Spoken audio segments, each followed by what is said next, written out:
మహిళా దినోత్సవం మరియు సెర్ప్ 25 ఏళ్ల వేడుకల సందర్భంగా ముఖ్యమంత్రి నారా చంద్రబాబు నాయుడు డ్వాక్రా మహిళలకు అదిరిపోయే తీపి కబురు అందించారు.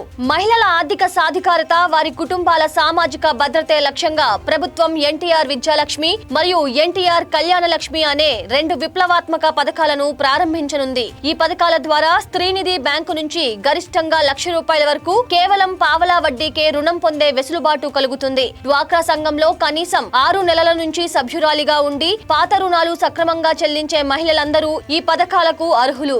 ఎన్టీఆర్ విద్యాలక్ష్మి పథకం ముఖ్యంగా డ్వాక్రా మహిళల పిల్లల ఉన్నత చదువులకు కొండంత అండగా నిలుస్తుంది. చదువుల కోసం అత్యవసరంగా డబ్బు అవసరమైనప్పుడు బయట ఎక్కువ వడ్డీలకు అప్పులు తెచ్చుకోకుండా ఈ పథకం ద్వారా ₹10,000 నుంచి ₹1,00,000 వరకు రుణం పొందవచ్చు. ఇందుకు అడ్మిషన్ లెటర్, ఫీజు వివరాలు సమర్పిస్తే చాలు. కేవలం 48 గంటల్లోనే నగదు నేరుగా లబ్ధిదారుల ఖాతాల్లో జమ అవుతుంది. గతంలో రుణాల కోసం బ్యాంకుల చుట్టూ తిరగాల్సి వచ్చేది. కానీ ఇప్పుడు ఈ ప్రక్రియను ప్రభుత్వం అత్యంత సరళతరం చేసింది. ఇది పేద విద్యార్థులు తమ చదువులను ఎటువంటి ఆటంకం లేకుండా కొనసాగించడానికి ఎంతగానో దోహదపడుతుంది. అదే విధంగా కుమార్తె వివాహ ఖర్చుల కోసం ఎన్టీఆర్ కళ్యాణ లక్ష్మి పథకం ఎంతగానో ఉపయోగపడుతుంది. పెళ్లి సమయంలో ఎదురయ్యే ఆర్థిక ఇబ్బందులను అధిగమించేందుకు ఈ పథకం ద్వారా గరిష్టంగా ₹1,00,000 వరకు ఆర్థిక సాయం అందుతుంది. లగ్న పత్రిక, ఖర్చుల అంచనా పత్రాలు సమర్పించి ఈ పావలా వడ్డీ రుణాన్ని పొందవచ్చు. ఈ 2 పథకాల రుణాలను గరిష్టంగా 48 వాయిదాల్లో సులభంగా చెల్లించే అవకాశం ఉంటుంది. ఒకవేళ రుణం తీసుకున్న లబ్ధిదారు ప్రమాదవశాత్తు మరణిస్తే ఆ రుణాన్ని ప్రభుత్వం పూర్తిగా మాఫీ చేసి ఆ కుటుంబానికి సామాజిక భద్రత కల్పిస్తుంది. ఈ పథకాల అమలు కోసం ప్రభుత్వం ఏడాదికి ₹2,000 కోట్ల